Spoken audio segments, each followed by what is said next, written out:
Hi everyone, welcome to our PTE preparation video series. PTEPLUS is chosen by over 80% of students in their preparation journeys to cracking PTE. So I'm really happy to see you join me today. My name is Shan and I'm one of your teachers at PTEPLUS. This is the second chapter of our PTE preparation video series. In the first chapter, we talked about how the key is in working smart, not just working hard. And we also covered some of the top misconceptions in studying for PTE. So make sure to go check it out if you haven't watched it yet. In this chapter, we will break down the official PTE Academics scoring technology to see how we can work smart and thus increase the effectiveness of our preparation. I'll also cover some of the remaining top misconceptions that students have when studying for the exam. So first, let's have a look at some of the most distinct characteristics about the PTE examination. Now, PTE is an academic English level assessment test that started in the year 2009. And it is equivalent to other English assessment tests such as the IELTS and the TOEFL exam.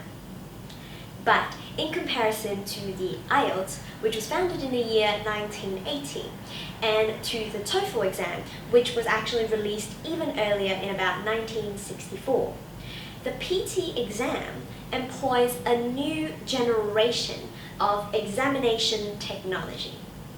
And it really represents what the future is going to look like when it comes to assessments. Now, what do we mean by new examination technology?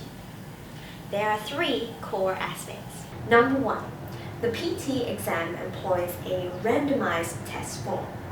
Now what this means is that every single person's set of test questions is actually randomly generated on the spot before they start the exam. So there's no way of predicting exactly what questions you will get in the exam. And this is what makes it fair as well, because it's not really possible for anyone to cheat. However, on the flip side, you might also question this fairness. Because if it is randomized, then there is a possibility that the levels of difficulty you might face in the exam can vary from test to test and from person to person. So it's possible that you could end up with harder questions in the exam than the person or the student next to you. So that doesn't seem to make it very fair either, right? So we'll actually explain how this works later on too, so make sure you stay tuned. Number two, apart from the test being randomized, it is also machine scored. So the PTE Automatic Scoring Machine and Technology is a very key characteristic about the PTE examination that distinguishes it from other English assessment tests. And it is also the basis for what makes it so fair and consistent. Now this technology uses a few key scoring models, especially for written skills and spoken skills. So I'll actually explain these in more detail later on so that we can dig out the insights of how we should be studying smart. Number three, the third unique characteristic about the PTE exam is its cross-module scoring contribution. Now, what this means is that some of the question types that you face in the exam actually integrate and assess more than one language area or ability. For example, some of the speaking question types that you do in the exam can actually test your reading or your listening ability as well, and thus it will influence your scores in these areas too.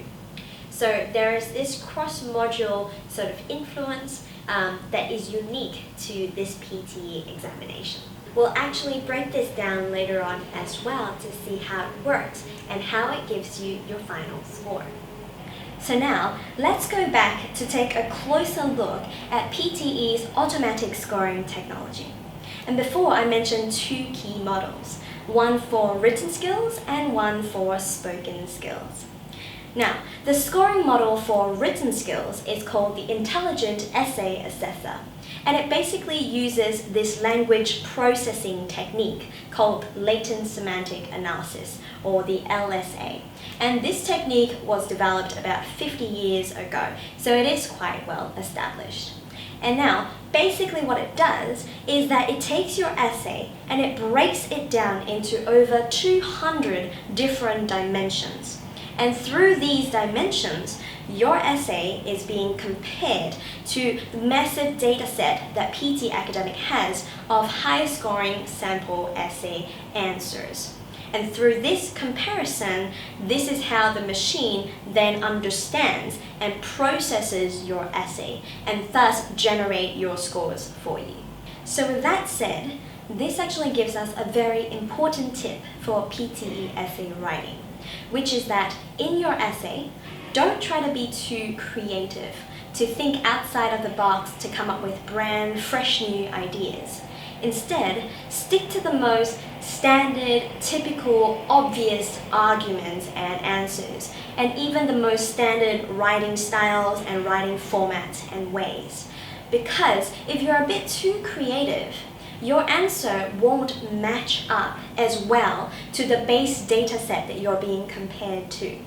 Whereas the standard, most typical, obvious answers will match up well, and instead those will be the ones receiving high scores in writing. So the second automatic scoring model is for spoken skills, and it's provided by Pearson's subsidiary company called Versant. Okay, and it's basically used to score all of your speaking question types. Now, basically it uses this ordinate technology that has over 126 accents, and this technology is actually very mature and it's been developed and well established for a long time. It's even being used in the US Department of Education and aviation schools and so forth. So let's take a look at how this technology scores your speaking. Firstly, the PTE scoring technology for speaking incorporates a multitude of factors and dimensions, okay, from sound energy, frequency, to sound waves, and so on. So for students who have that second misconception about studying for PTE, where they assume that they can simply just follow the sound wave diagram of the sample answer and that's it, that's definitely not the case because there are many other factors taken into account. Secondly, PTE's scoring model for speaking is built from the word level upwards, which means that the model analyzes your speaking first by every single word, then it evaluates it at the sentence level in terms of your phrasing and your pausing and your fluency. So this gives us a very important message, which is that your pronunciation at the word level is your foundation. And if you do want to be scoring a high score eventually in the exam, you do need to invest a certain amount of time and effort into your pronunciation. Now the reason why I stress this is because many students have often heard that fluency is more important, and then they try to use their speed to chase for fluency. So in the exam, what happens is that they're talking extremely fast in order to get a high fluency score, and in that process, heavily sacrifice their pronunciation. Now, sometimes it works for some people in terms of achieving their target score, okay? Maybe because their pronunciation foundations are a little bit stronger and it's more easily recognized by the machine. But 80 to 90% of the time for students, that doesn't actually work and they won't actually receive their target score. What you'll often see is that your fluency score might be really high, but you're still missing out on your target score for speaking. And sometimes you might also see that your score just fluctuates and you're just always sort of kind of there but not really there as well. So what you'll often see is that the fluency score might be high, but you're not achieving your target score anyway, or your score keeps fluctuating and it isn't very stable. So if you want to be sustainably increasing your scores, you do need to ensure that you build your base right, which means that you do need to work on your pronunciation. Now, you need to work on it the right way, because with the right techniques and skills for pronunciation, those will actually help you to naturally add rhythm into the way that you're saying things, which then allows you to more easily increase your fluency scores without having to rush through the text and speak super fast. Now, if you recall, in Chapter 1, we mentioned the case study of Student A and Student B, whereby their practice methods were significantly different. Now, with Student A, she combined the knowledge about these scoring technologies with the most effective techniques to then actually bring up her scores sustainably. So for example, in her speaking, she first focused on stabilizing her pronunciation with the right techniques, and that helped her to naturally drive up her fluency as well. Whereas when we looked at Student B, who was practicing a significant amount every day, his practice always first had a really high fluency score and a really low pronunciation score. Then when he tried to pay attention to pronunciation, naturally his fluency fell. So he always struggled to find that balance. So that's why you could be using the same study materials, the same platform, but how you go about using it, the methods and the techniques that you're combining will make the world of difference. And that's why it's so important that you understand the PTE scoring technology, criteria, standards, and also the best ways and methods that will tackle them, and combine this into your preparation to ensure that it is most effective, which is what we mean by not just working hard, but also working smart. So that's it for this chapter, and thank you for watching.